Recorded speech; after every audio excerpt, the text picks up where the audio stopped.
Hello, folks. It is Tuesday, May 4th, and welcome to Uplifted. Well, we are continuing our study on the gifts of the Spirit, and right now we are on the gift of ruling or leadership, organization. Doesn't mean that the leader's always very organized, but it does often refer that he is able to see the vision or the big picture. Sometimes that leader needs help with getting the details done because they look at the big picture. But we are looking at Nehemiah and seeing how God used his leadership as his servant. If you remember, we ended yesterday as we were talking about don't be surprised when you're doing something that really matters when you face opposition. And we see that it wasn't long that Nehemiah began to face opposition as he was trying to do something that was noble. You know, it's shocking that Nehemiah had such a great vision and to be used by God and a great task to be accomplished, but yet there were people that were bothered by it. Over in Nehemiah chapter number 2 and verse number 10, it says, "And when Sanballat the Hornite and Tobiah the servant of the Ammonite heard of it, it grieved them exceedingly that there was come a man to seek the welfare of the children of Israel." And of course, they were greatly bothered that Nehemiah wanted to help and build up the walls at Jerusalem. And just another thought in regards to that, over in chapter number 6, I was thinking of this passage here. I think it's, yes, here in verse number 2, and it says that Sanballat and Geshem sent unto me, meaning Nehemiah, saying, "Come, let us meet together in some one of the villages in the plain of Ono." But they thought to do me mischief. And I just that passage really jumped out at me years ago, thinking there that these individuals that did not have the welfare of Nehemiah or the task of rebuilding the walls at Jerusalem, they did not have Nehemiah's best interest in mind. And they said, "Well, come meet with us." And here in the valley of the plain of Ono. And I always thought, don't go to Ono. You just don't lower yourself to the level of your attackers, and stay focused on what God's asked you to do.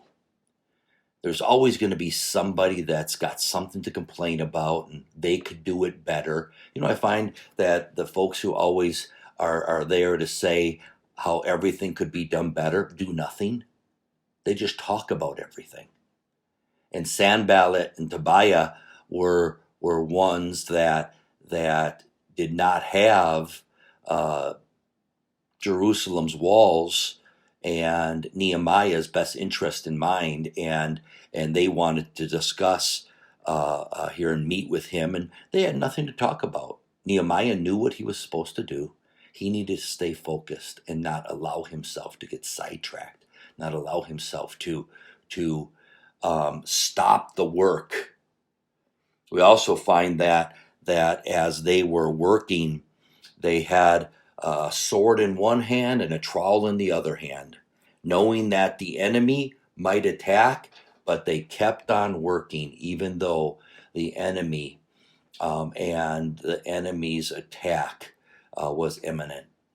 And so I want to encourage you to stay focused on what God has for you to do, helping people, making a difference, be a difference maker. And so I just love the spirit of a Nehemiah who were able to build a vision that the people caught, and the people stepped up with Nehemiah, because as it says there, the people had a mind to work. When we think about the gift of leadership, the leader needs to be careful that he balances the tasks or the vision and the people, realizing he's working with people that often don't have the same vision, but they believe in the leader's vision. But the leader needs to be thinking about the welfare of the people and in regards to being patient and not looking to accomplish everything immediately and in a sense killing the people in the process. And just a thought, these are some things that I think are interesting with each of us realizing as we work with other people, they don't think and see things like we do.